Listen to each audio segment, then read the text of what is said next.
I jeste ljudi! I dobrodošli u novi klip.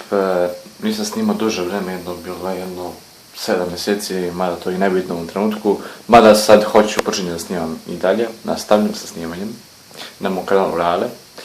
I želio sam sad nešto da vam prikažem, neki način kada niste u stanju recimo da kupite nešto, da možete da napravite od nečeg nešto. Tako na tu foru da vam kažem. I pazite vi šta sam ja uradio sad sa novim napajanjem, pošto moje novo napajanje što sam kupio, ono nije imalo 4 pin za procesor.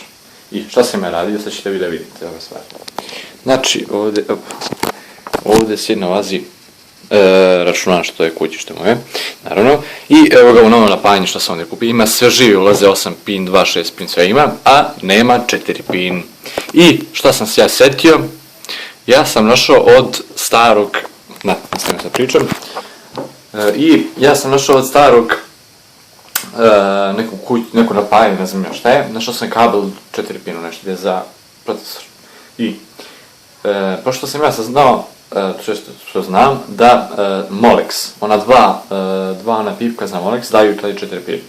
I što sam ja radio? Ja uzmem taj kabel, evo sad ćete vidjeti koji je, to je kabel, znači to je ovaj, vidite da sam nalepio ovdje traku. Znači to je ovaj. Vidite? Ovo sad bio je od blic od telefona, najvažno. I ja sam uzeo taj kabel i naravno, pošto nima 4 ovdje ova kablića, a ovdje na Molex ide 2, ja sam uzeo ta 4, znači 2 crna idu na crno i 2 žuto na žuto. Ja sam to spojio jedno sve i zalepio i ovdje sam ga bocnuo gore i ja uzmem posle probam, upravo rekao nadam se sad da ću da radi.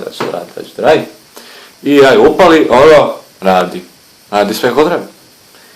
I šta ću ja posle, ja rekao moram da snimim da sam nešto uspio da uradim. To sam pokazao jedan primjer kada recimo nemate kabel u tom trenutku, ali naravno ovo nije doživotno da može da traje. Možda i može, ne znam kako će to traje, nego ovo je čisto ako u tom trenutku nemate recimo kabel, možete se poslužiti sa ovim. I to bi bilo to.